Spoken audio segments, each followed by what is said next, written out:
Well, let's get started. Thank you for joining us for this special online program in which we will be discussing the Lao Thai Cambodian New Year, now being celebrated amidst this global COVID-19 pandemic. Now, if you're joining us live, there is a chat function to this Zoom program. And if you want to submit a question or make a comment on our topic during this program, go ahead and use the chat feature. It should be, I believe there will be a button in the lower middle of your Zoom window. Just go ahead and submit that, and we'll try to work in as much interaction as we can as we go through what I think is going to be a very enjoyable conversation. Let's see.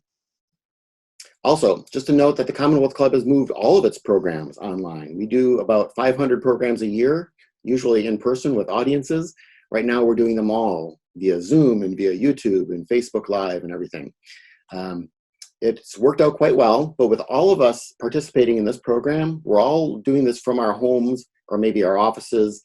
That means we've got a bunch of independent internet connections here. So don't worry if you see a little freeze or a stutter of the screen here and there. It'll catch up again and restart, so we'll be good. And if you want to see a complete schedule of further programs we have scheduled online, just go to commonwealthclub.org/online. Now, to introduce our panelists and to get us started, I want to bring in Michelle Meow. She's the producer and the host of The Michelle Meow Show, and she's also a member of the Commonwealth Club's Board of Governors. Michelle? Well, welcome. Thank you so much for joining. And I should say, Sokti Pi Mai. This is a special program for me, for my family, for our communities. And sadly, yes, that's true. So many of our communities are affected, not being able to celebrate the traditional way, but to have this place. I'm so grateful and so thankful to the Commonwealth Club for providing this platform where we can virtually come together. And I think we'll be okay and we'll be just fine. So stay with us as we share stories of resilience, courage, and hope. So let's get our program started. I'll introduce our panelists now. Our first panelist, Amy Chomthakam. Amy has been involved with the Laotian American Society, LAS, since its inception in 2002 and has served as treasurer, as the vice president, and as president in 2015. Amy is a big supporter of the education and the Natasin programs. She believes in higher education while preserving the Lao culture for our next generation. We also have with us Na Bunchan Sentawong. Ms. Sentawong is a passionate community activist and has served as the president of the Union for Lao Nation from 2015 to 2019. She takes great pride in her role of advocating for democracy, freedom, and human rights to bring about democratic systems in Laos, her native country. During 2011 to 2014, the Union for Lao Nation joined in partnership with the Laotian Human Rights Council, where she held the Secretary General position for both organizations. We are so honored to have Na Bunchan here with us today celebrating Lao New Year virtually. We also have Dr. Wat Sengkyavong. Gotta get better at my Lao, and this is a good challenge and a good test today, this afternoon, and make my mom proud. But Dr. Wat was born in Vientiane, Laos, and finished 9th grade in Laos and finished high school in Falls Church, Virginia in 1983. Graduated with a bachelor's degree in electrical engineering at the Old Dominion University, Norfolk, Virginia, and also completed a master's degree in electrical engineering from George Washington University. He is also involved in helping local community organizations such as Lao Global Heritage Alliance, Lao Heritage Foundation, Lao American Women Association, and Lao Buddhist temples such as Wat Lao Budavong in the Washington, D.C. area. And last but not least, we have David Pomavong, who is very gracious to give us his age right away in his bio. He's 48 years old, if you're wondering, but a body of a 37-year-old, and I'll have David explain that later. But he has served in different roles, such as an IT executive, and also does a whole lot of work in the community. He is an advocate for children with autism. In 2017, he and his wife raised money to put 23 children from low-income families through Lao Autism Center in Vientiane, Laos. He also created a Facebook support group for Lao families with autism and other disabilities where they provide or support to newly diagnosed families. Let's welcome all of our panelists here to celebrate the Lao Thai Cambodian New Year. Welcome, everyone. We'll But it- start with just giving some historical context, getting to know you a little better. We'll start with Amy, and if you could just tell us, share with us your history, your migration, your family's journey to the States. Certainly. Sabadi Pimai, everyone. Yes, we come from northern Laos, so it's really close to Thailand. All we had to do is cross the mountain to get to Thailand. And the journey really was really scary for me as a young child, crossing the mountain. And we were caught by the Thai army and was forced to return back home. But we knew that going back home wasn't an option. So my brother and my dad said, okay, we're going to go back. I was really little. We had like maybe 6 of us, young children, and we could not cry. My dad said, if you cry, because they were pointing guns at our head as they were taking us back. So he said that if we were to cry, we would have been killed. So the journey was scary. So the dream of coming to America was just, a dream. Because Dad used to tell us, I get choked up because my mom and dad had passed away. My dad passed away in Thailand and my mom passed away in Laos. But Dad used to tell us stories about America, how there's no bad people, and how if you go grocery shopping, you can pick whatever you want and pay for it as you are leaving the door. And, in Laos, we're like, wow, you can do that, right?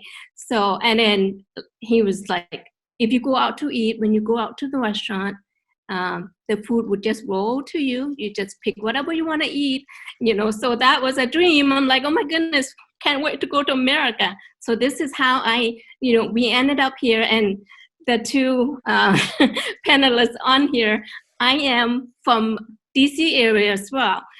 We landed in Arlington, Virginia, and I went to Jeff Stone High School. So here you go. Yay, yay. Yes. David, we'll go to you. Well, okay, thank you. Yeah, my story is very similar to Amy's story. I think we came through, I would say, the second wave of refugees right after 1975, 1979 to 1984 or 85, sometime around that time frame. I was a very young boy at the time, and I remember the first time we tried to escape. It was at night. We had about 3 families total, and we were caught. In the middle of the night, they lined us up, and we had AK-47s pointed at us. We didn't know if we were going to survive or something, good or bad could happen. But at a very young age, that image is still stuck in my mind. Fortunately, my dad knew the captain of the troop, and he was able to negotiate our release. Obviously, paid him some money to have the family go. But that was our first attempt. Our second attempt was a little bit better. We made it across the Mekong River. And we spent about 2 years in a refugee camp. The things that you see in the news about Syrians and refugee camps, it's very similar. I mean, it's 30 years later, but it's still the same kind of living conditions. And so when the UN trucks would pull in, I was very young at the time, probably around 6 or 7 years old. What I would do is I would stick my hands below the waistline of the adults as the UN workers were handing out cans of sardines. And so I would grab a sardine can, put that onto my left hand, run in front of the line, and stuck my hand through the crowd again, grab another can, and I would do a full circle until I got about 6 cans for our family, 1 can for each family. And that's how I remember the refugee camp. There's a lot to be said about it. I won't go into a whole lot of details, but we're so just grateful to be in the United States. It took us 2 years to go through the vetting period in the refugee camp, but eventually we were sponsored to the US. And our sponsor, she really fell in love with our culture and our people to the point where in her retirement age, she moved back to Laos, and she is one of the founders of the Lao American College in Vientiane. Thank you so much, David. I'm going to try really hard not to tear up and cry through all your stories. We'll go to Nat Bunjan. Thank you for having me, Amy, Michelle. My story is not much different from Amy and David. At that time, my daughter was only 6, and it was really something very unexpected, because I have my sister already in refugee camp in Nong Khai, because I live in Vientiane. I'm from Vientiane. So Vientiane is across the Mekong. Across the Mekong is Nong Khai. So the refugee camp in Thailand is just across the Mekong of Vientiane and Nong Khai. My sister sends those people, they call pilots, something like that, to pick us up. And we knew that it would happen, but we didn't know that it was going to be happen at that moment. So I didn't prepare anything. I was at work, and they came and they said, okay, let's meet there, but it has to be at night before we cross. And that I didn't have anything with me, only my daughter with me. So we were hiding in the bush at the bank of the river until the dawn comes, and we wait there. And my daughter, she was 6 then, and she said she has a vivid memory of that moment. She said, I can never forget about that moment, because she was so scared and living there and not to move or to make any noise. And then it got to her so deeply. And she said, until today, I don't forget about that. So we were waiting there for some time, and then the pilot, the person who took care of the crossing of the river, came, and we went there. My family, only me and my daughter. And the other family, I think there were 5 in there. And the way that we cross the Mekong is with the bamboo stem, and they wrap, they tie together. And the pilot, or the two men, stay in the Mekong all the time. During that time, it was November. In November is a season, the full, the inundated Mekong River. So that those 2 men are swimming underneath, but pushing our too, and then they stay there during 1 or 2 hours before we reach the bank of Thailand. And at that time, it didn't go to Nong Khai directly. It went to another town of Thailand. And we were there. During the crossing, we keep praying and praying. I pressed my daughter so hard, and she can tell me, Mom, I'm hurt. don't hold me too tight. But I felt that if something happened, that's the end of our life. So I keep praying. During that time, nothing in my mind, just praying to be saved. So because the militant, the road, civilian on the river bank, and then if they heard the noise or something, luckily we don't have baby, we just adults, and my daughter is the youngest one. So we crossed the Mekong. At that time, it's almost it's over midnight or something, 2 hours in that time, and we had to walk in the jungle, in the place that we don't know, very dark. And that the pilot knew knew the way. So they led us to the police post in Thailand, and we stayed there. We were kept there in that until we were released to go to the refugee camp. During that time, we encountered some emotional period, because we were treated. We are grateful to Thai people, because they opened arms to help us, and they let us stay in the refugee camp, right? But during some time, people looked down on us, and they said some word. that hurts us deeply. Um, I stand up for others. They didn't say something bad to me directly, but to the people around me, because we rode the camion, the big truck together from Chiang Mai to Nong Khai. During that time, the official kind of say something bad, look down on us. They said, "Why do you leave your country?" Uh, Something like that, and it hurts us. And I stand up. I say to them, "Please, we come here because we need help. So we appreciate your help. So be good friend to us." That's what I said to them.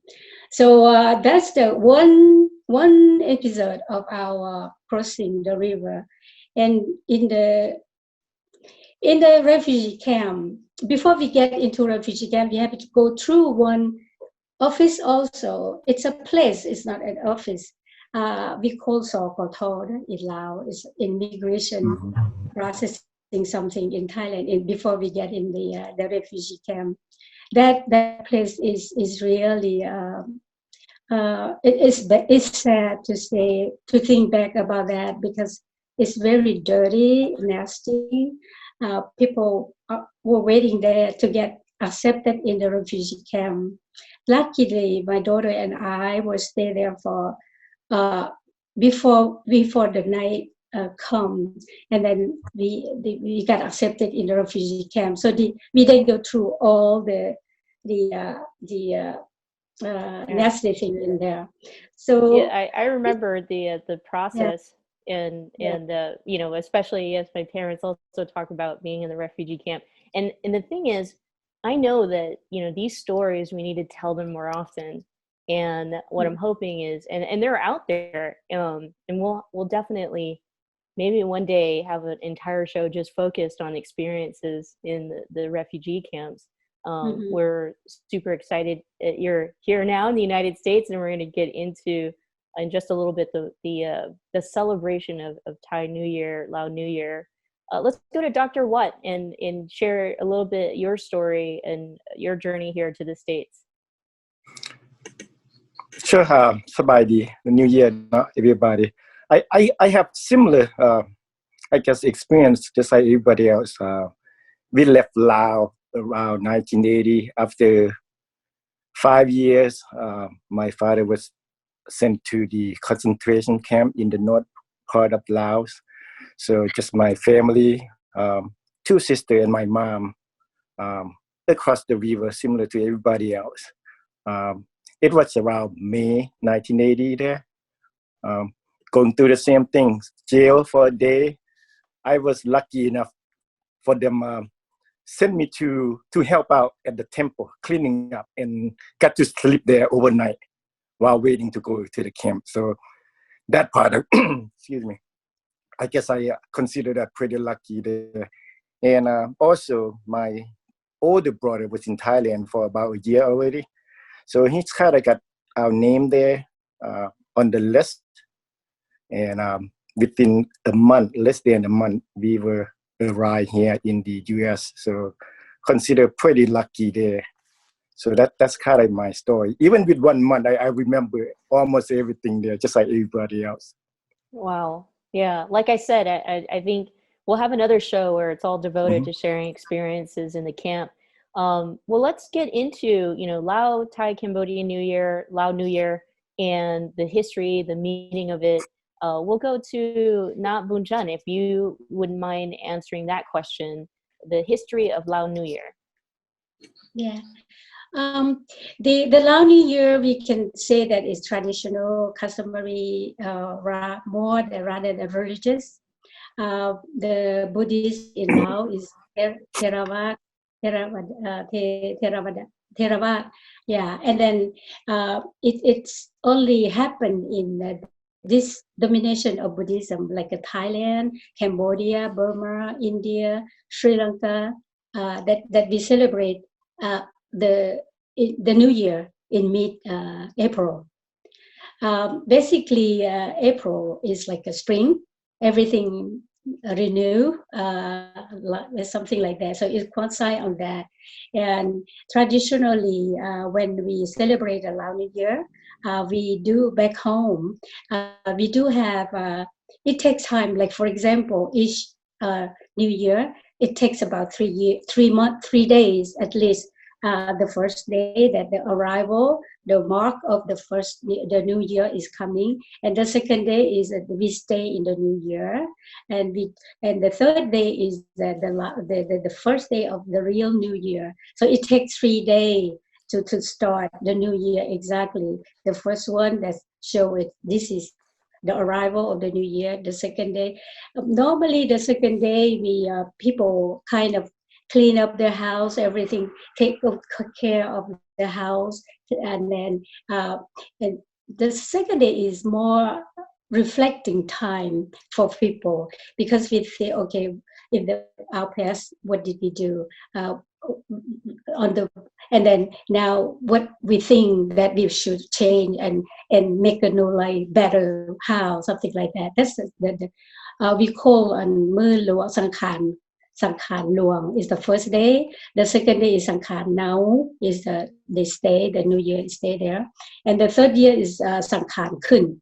Then the Sangkhan Khun is the real first day of New Year. So this year, we happen to have 2 days of the Sangkhan Nau.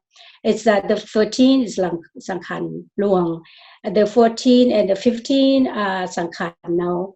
The 16th is a real New Year for this one. So we have 2 days of Sangkhan now. So and then it is a family. It's family event. It's family event. People, the children, the grandchildren, all of those come to pay respect to the elder, especially the parents, the grandparents, ask for forgiveness. And Lao, we say kosoma. That means in the past what we have done intentionally or unintentionally. So give us, and we ask for the God blessing as well. And sometimes gift will exchange then, because the children and the grandchildren kind of give some gift to our parents to show that we appreciate what they did to us, something like that, right? And that's among family, and we get together and have food and enjoy meal together. And specific, the most favorite meal for our Lao community is like lap. The name of lap is lap is luck. So that's typically Laotian. We do that in every occasion. But typically in Lao New Year, we do have that meal among everything, right? Don't make me hungry yet. I mean, we haven't had lunch yet. We'll talk about the food and celebration soon. Amy, what are some ways that you celebrate Lao New Year? That's what I said in the past, right? But besides the family event, then we go to the temple.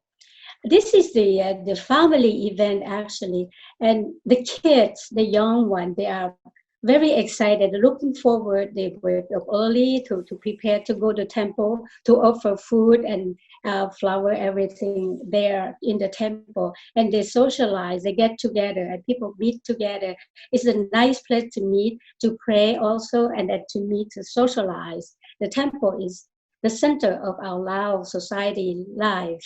So pray there, we eat together, we perform art or custom or everything culture there. And especially youngers at that time, they are very excited because they have, if they are asked to be Nang Sangkhan, is the seventh daughter of the king, right? Pasal Lao Hong Nang Sangkhan.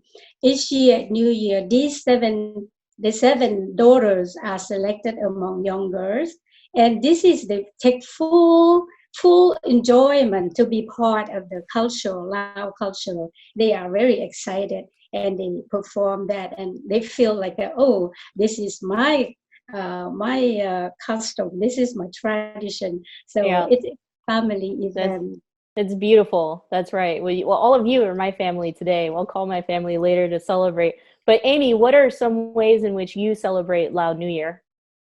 Well, similar to Nabunjan, we always go to the temple and make offering. The first thing we do is really make offerings to our parents, our grandparents, our ancestors.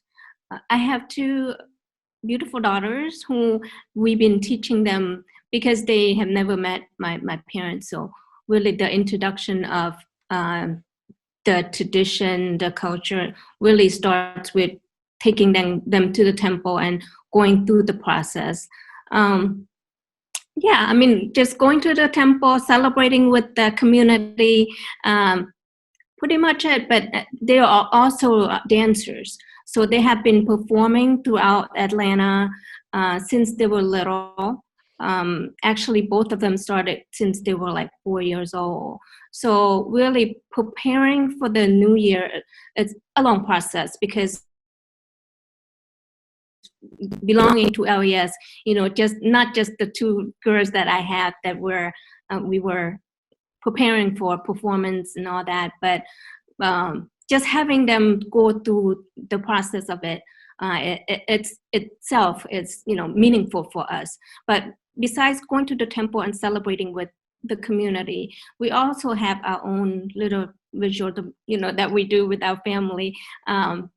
Yesterday, we took down the statue, blessed it with the water from the monk, since we're not able to go to the temple. So just little things to keep the tradition going. John, thank you. John, I'm gonna bounce to you just to jump in with the question for our panelists, and maybe for Dr. Watt or David.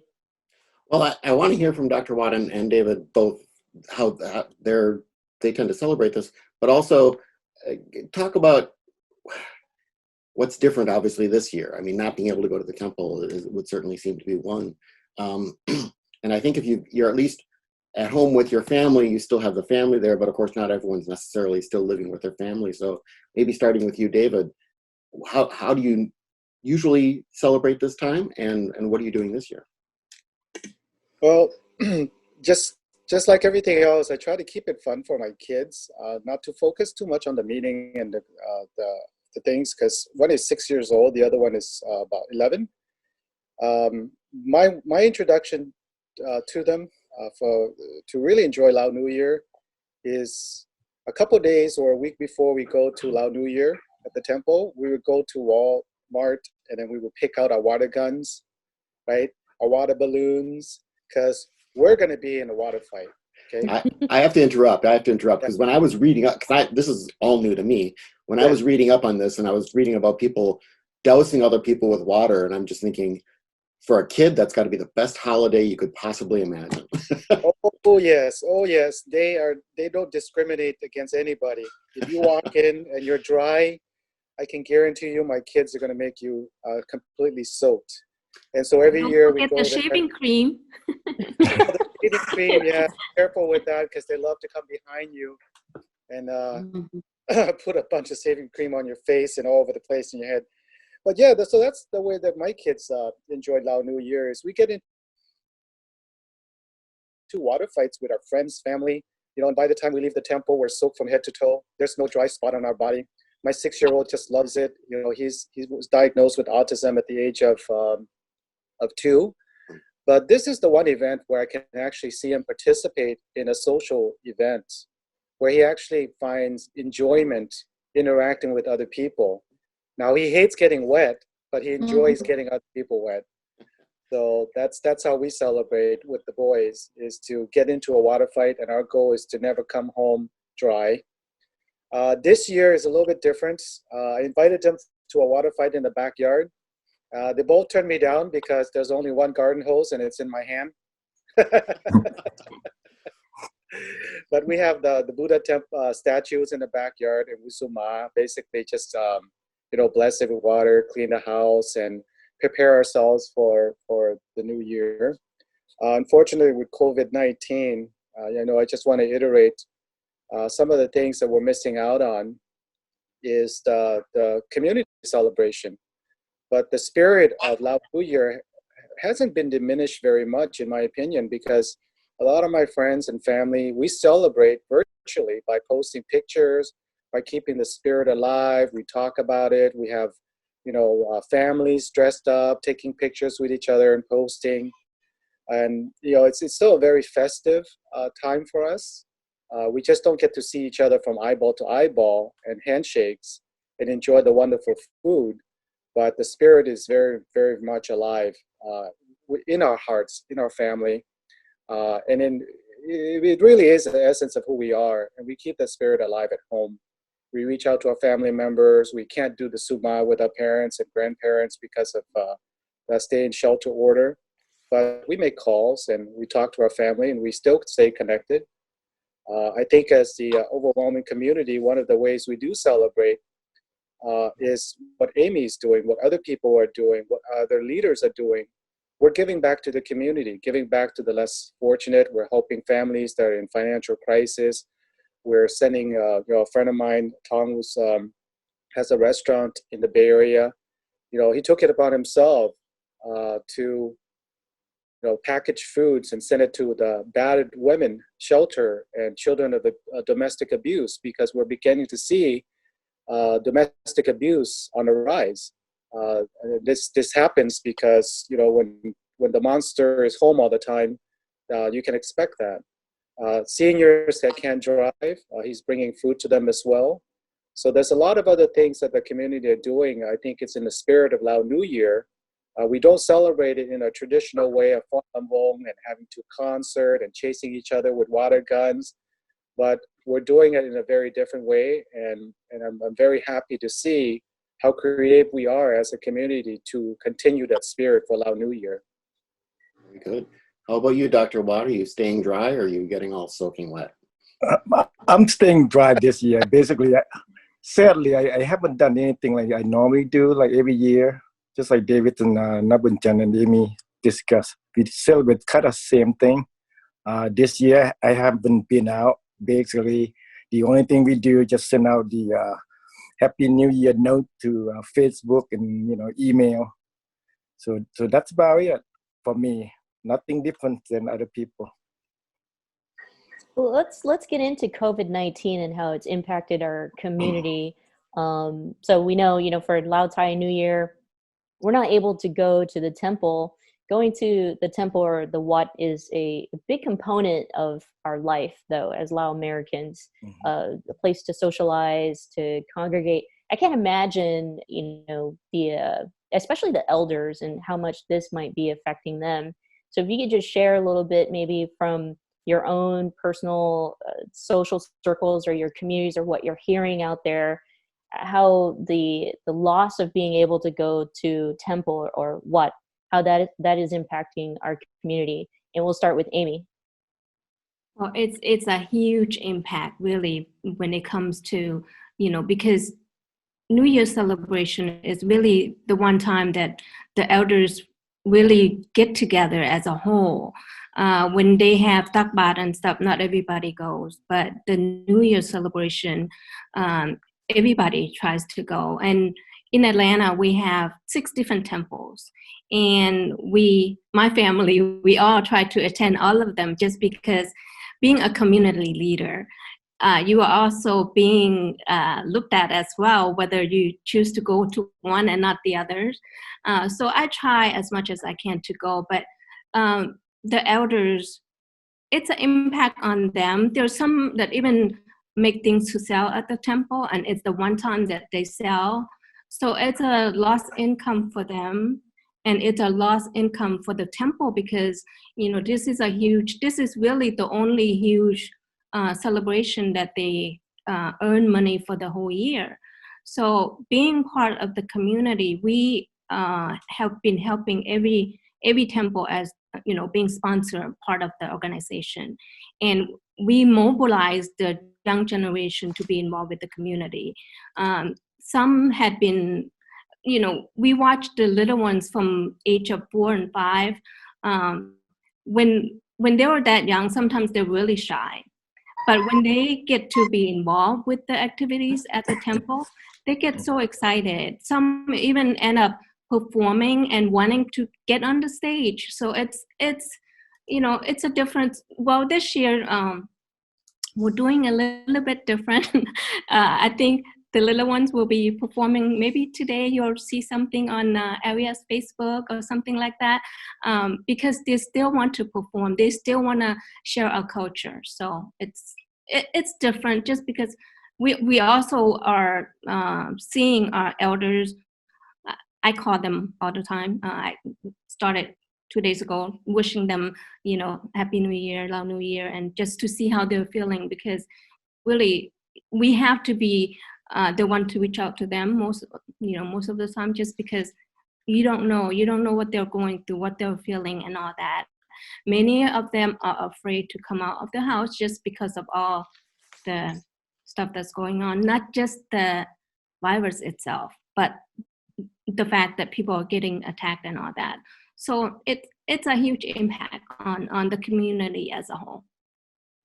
Well, I know we're already, it's already 40 minutes past the hour, and I know we have some questions. John is hanging out in the chat room, and so let's go pretty fast and quickly through our panelists. Na Bumjan talked to us about, COVID-19, checking in on the elders, and especially the tail end of what Amy was talking about, I think, is just the general mental health of our elders as well, especially during Lao New Year and the loss of not being able to go to Wat or temple. Yes, the impact of COVID-19 on Lao community during the New Year, it's quite noticeable. Amy has said very eloquent in telling about what we were missing. Elderly, they associate their life with the temple. Even though we can celebrate the New Year, but in the small way. For example, to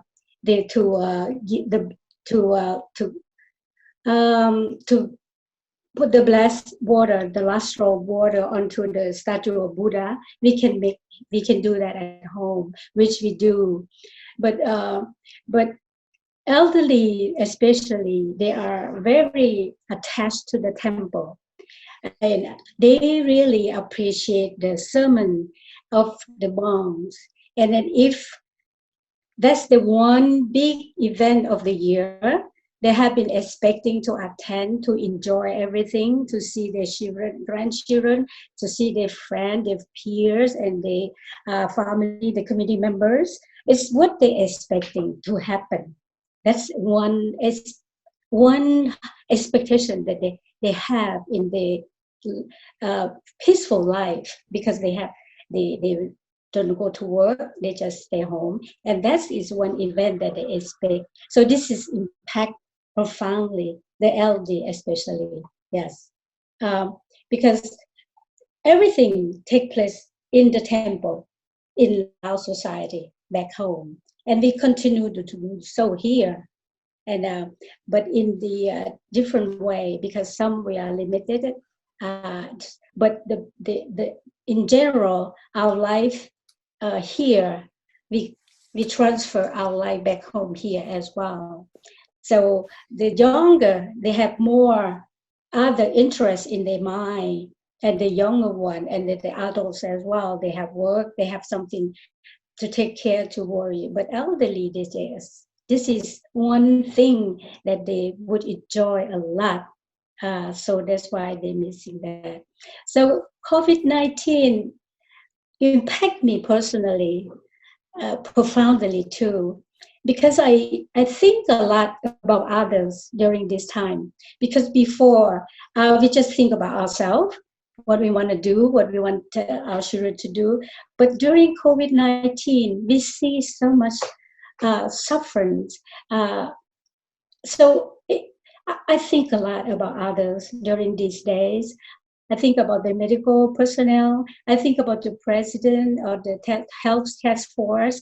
They work tirelessly to how to lead the country and to protect the American people.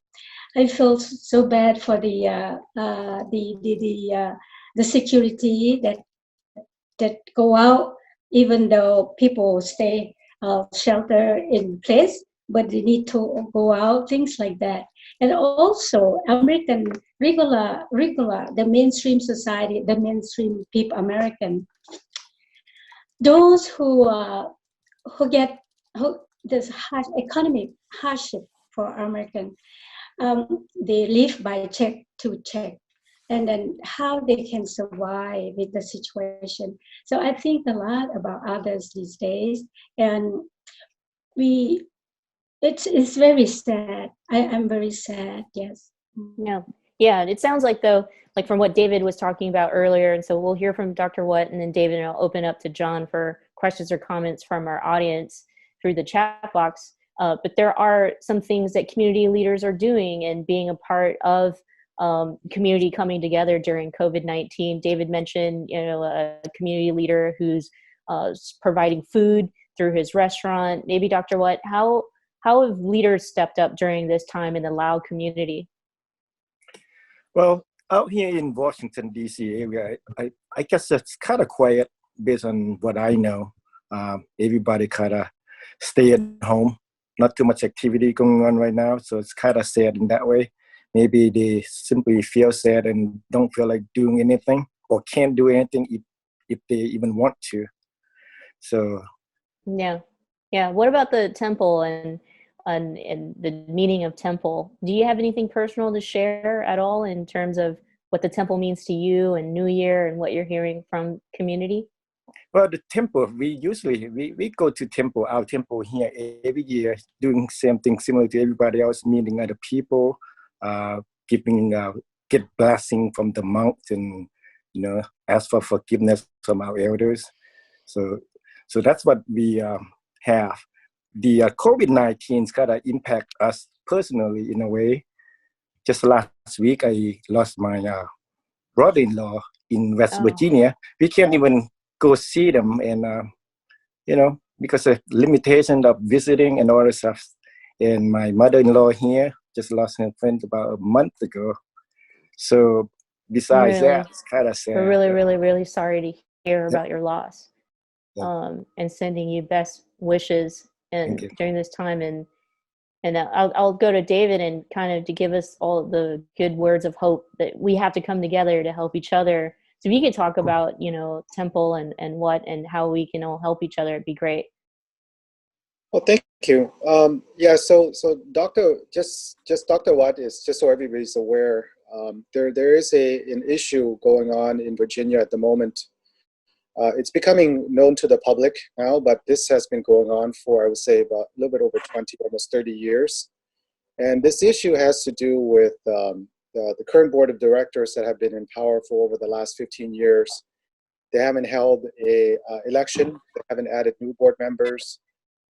They have changed the bylaws in a way that would remove the General Assembly's voting rights, the members' voting rights. There's been some financial transactions that are questionable, and the community have taken interest into those things. And so they have received about 20 no trespass orders from the community. And you heard from Na Bunjan what the community, what the temple means to the community. It is their heart and soul. It is something that the community have built over the last 30 years. And so this COVID-19 just adds more to the already existing issues that are with Wat Lao Budabong at the moment. And Dr. Watt he's not camera shy to talk about this, but he's been instructed by his lawyer not to talk about it, because he is part of the 7 named defendants on the $1.25 million lawsuit that the board of directors have filed against the community members. And so myself, I'm involved in that from a standpoint that, this is an attack on our tradition. It's an attack on our culture. It's an attack on our heritage.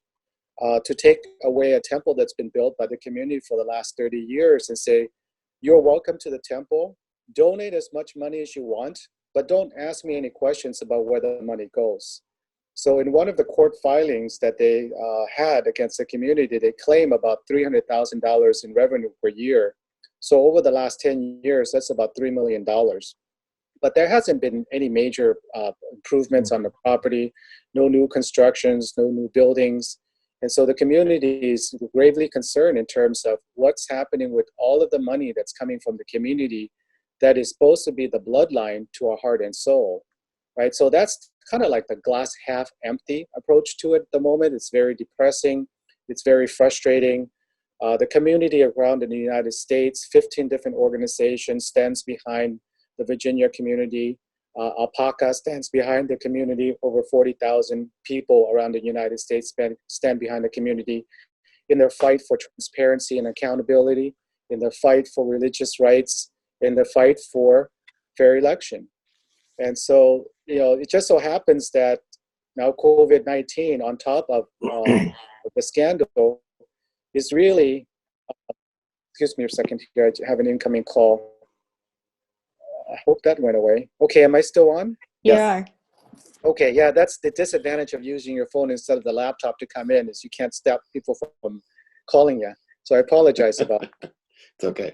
Yeah, so this is really Lao New Year puts even a stronger emphasis on what really means to us. Aside from the scandal that's happening right now, to take away our identity and the heart and soul for us for COVID-19. I'm hoping that's just 1 year that we have to deal with this, just 1 year, and look at the impact that it has on our community across the United States. Now imagine if you had COVID-19 for 20 years or 30 years, and you can't go to the temple, and you can't participate.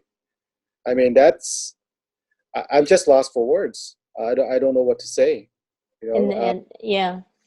Thank you so much for sharing that. And I think you're absolutely right. And we've got to do the best that we can to preserve our culture, our temples, and our traditions. And so I'm grateful for that. Let's toss to John for comments and questions from our audience.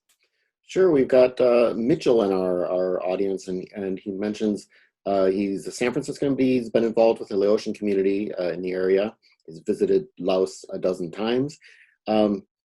In particular, let's see, the last time, I'm going to mispronounce the name, so I'll just make it more general. The last time he was in Laos for the Laos New Year was in 2017. So there were a lot of Chinese tourists there that year.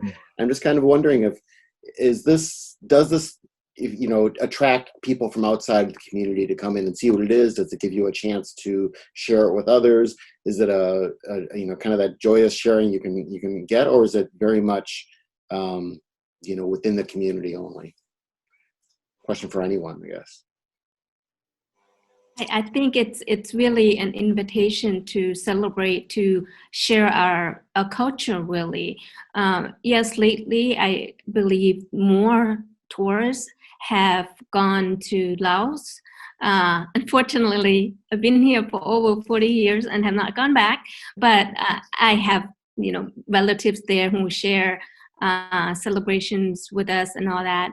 But yes, the tourists have come to know Laos, and many people enjoy the water pouring New Year and all that.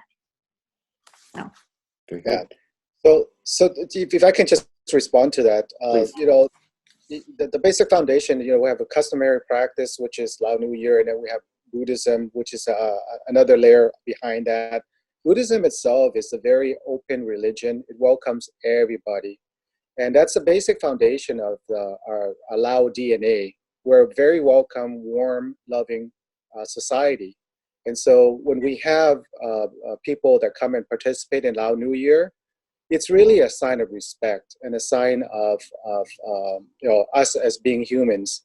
We participate in our friends' birthday parties. We go to their wedding anniversaries. That's a sign of respect. And so when we see other ethnic groups, whether they're tourists or people here in the States, my neighbors get invited to our Lao New Year. They do come and they enjoy it. We invite people outside of our circle of friends to participate as well. And so this is one way to share our culture. And it's a good thing. It's a positive thing. And that tourists are taking interest in it. I would say it's about time. Yeah, especially Lao, right? Lao is promote the tourism industry lately.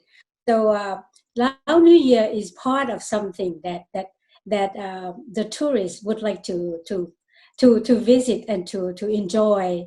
So it's one way for Lao people to share the culture, they believe, the religious Buddhists as well, because it's involved the temple, the monks, all of those. So it's a big event, national event of Lao people and Lao PDR as well. So especially when tourists they see what is the attraction of Laos. Lao New Year celebration is one of the attraction for tourism. Yes, so it's something that Lao people are proud to share with the world. I noticed, so in April we had several other major religious holidays, Ramadan, Easter, Passover, and there's been a lot of talk in the media about how a lot of those services or celebrations have been handled online, or they've been live streaming a church service with no one in the pews, for example. Are the current troubles at that temple that David was talking about aside, are temples doing this? Are they live streaming online? Some ceremonies and Not that I'm aware of. Oh, yeah? I haven't seen it, but I've seen some people make posts from the previous years of videos to just walk down memory lane, you can say. So I've seen that, but I also want to throw a kudos out to Mitch. He's been a long-time Lao community advocate. He's been a member of the San Francisco International Lao New Year. They have done a phenomenal job. I mean, it's nothing like, well, I tell you what, your pride level jumps from ground level to the sky when you get off the BART in San Francisco and you hear Lao music blasting in the background. People are celebrating, people are dancing, people have tamak hung competition. I just want to toss my kudos out to Mitch for his support, ongoing support for the Lao community for the last 20 years. I mean, he's just been someone that we love and cherish. He's like a brother from a different mother. Tamak hung, by the way, is papaya salad. Yeah. I'm a big fan, of course. John, do we have any other questions for our panelists from the audience? That's it right now, so back to you. Okay. Yeah.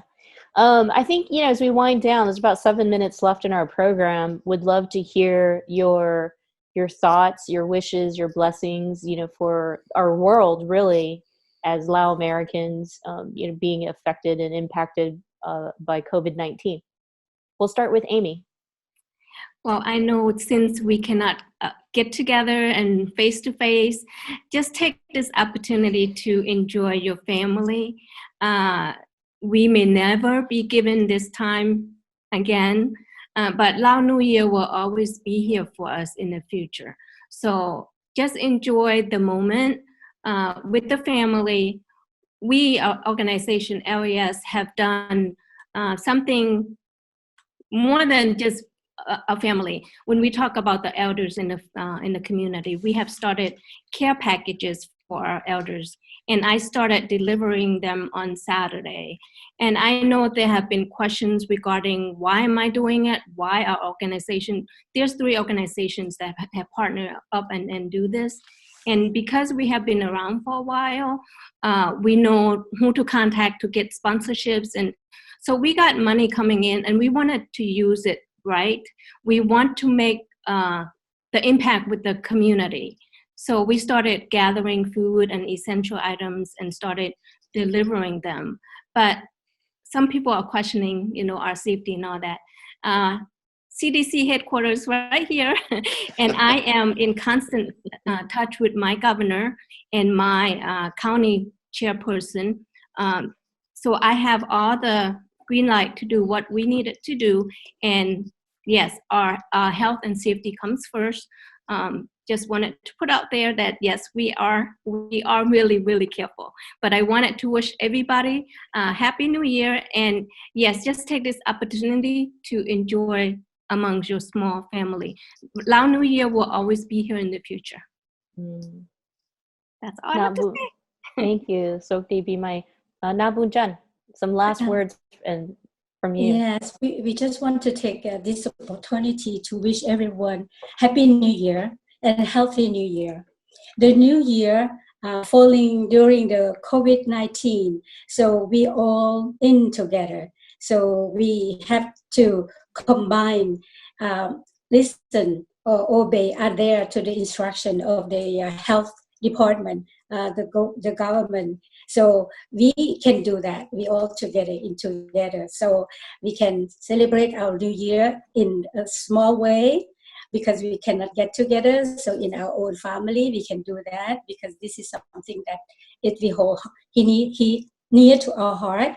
But the health crisis, we have to pay attention and to follow seriously as well, because the health issue is something very important to our country and to the world now. So we have to listen and obey the instruction of the official, the federal government and then the local government. We have to stick together and follow through that.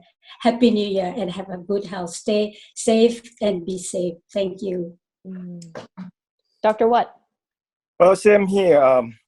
Just stay positive and take this opportunity to be with your family. I certainly do. I have my daughter here for the last month, 24/7.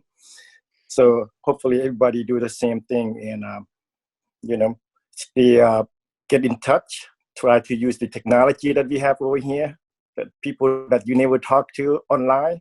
Here's your chance to be online with 6-7 people. Mm-hmm. And Happy New Year to everybody. Sabadi Pimai. And finally, David. Yes, I want to wish all of our friends and family and your viewers, Michelle and yourself, John, Happy Lao New Year. Thank you so much for hosting.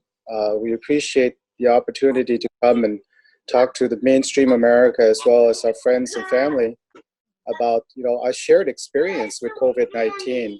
It does have an impact in many profound ways, not only with Lao New Year, but the family dynamics and people of great need at this time, and to think about our own safety as well, and also be supportive of each other. I know there's people are quick to criticize one another without understanding what it is that is happening. I know Amy is, for what she has to do, if you think about it, she is putting her life on the line, but she's doing that in a very measured, very safe way, checking with the CDC, checking with law enforcement. But she's not letting that stop her from doing what is in her heart. Our friend in the Bay Area is not letting COVID-19 stop him from doing what he needs to do, but they're doing that in a very, very safe way. They're isolating themselves. They're following the 6-foot rule and taking precaution with gloves. And sorry, my Kwan, 1 second, please. That's my 6-year-old demanding my time at the moment. So, but I also want to let everybody know also that, in the last several months, we're not sitting still watching the wall dry. My friends, my colleagues, and my community members have come together to start forming what we call the National Lao Community Voice, for us to talk about things that are important, that impacts our community at the moment, like attacks on Kwan, 5 seconds, please, quiet. Thank you. Kwan, 5 seconds, please. Count for 5, please. I got to talk fast now. Hold on, 5 seconds, right? You got 5 seconds. So we're forming a community voice, and we're taking our concerns and talking with the current administrations about attacks on Asian Americans and what they plan to do and how they're going to help. There's also a burning issue right now that is a big concern for the Lao community, which has to do with deportation. I know it was a very hot topic for all of us when it first came about, but it has, it's not any less important than COVID-19, but it's just, something that we're going to be talking to the administration about, and then we have about 20 states have signed on to support it. So COVID-19 does have some positive impacts too, because everybody's staying home. I can actually have the time to focus on the things that can really help our community. That's so amazing, and that's so awesome. And we'll be able to provide some contact information on the post of this program. I want to thank everyone, thank our panelists for being here with us for Be My, a special program. I think the first at the Commonwealth Club, maybe. John, can you confirm? I don't know off the top of my head for 117 years, but I'll bet it is. Yeah, Oh, yeah. wow. So this Wow. has been truly special, and I do want to dedicate this program to Dr. Watt and your family. And again, we send our blessings and our wishes, and sorry for your loss. And for everyone, all the families who have been impacted by COVID-19, Sokdi Bimai. And for a full listing of more programs, you can go to commonwealthclub.org/MMS. We have some great programs coming up. But John, you're the boss. You get the last word. I would just once again thank all four of our panelists. Thank you for your time and everything you're doing, as well as everyone who's joining us here during the Zoom program, as well as everyone who watches and listens to it in the future. Thank you very much. Have a wonderful new year. We wish you the best. Yes. Thank you, Amy. Thank you, John. Thank you. Thank you. Goodbye, everybody.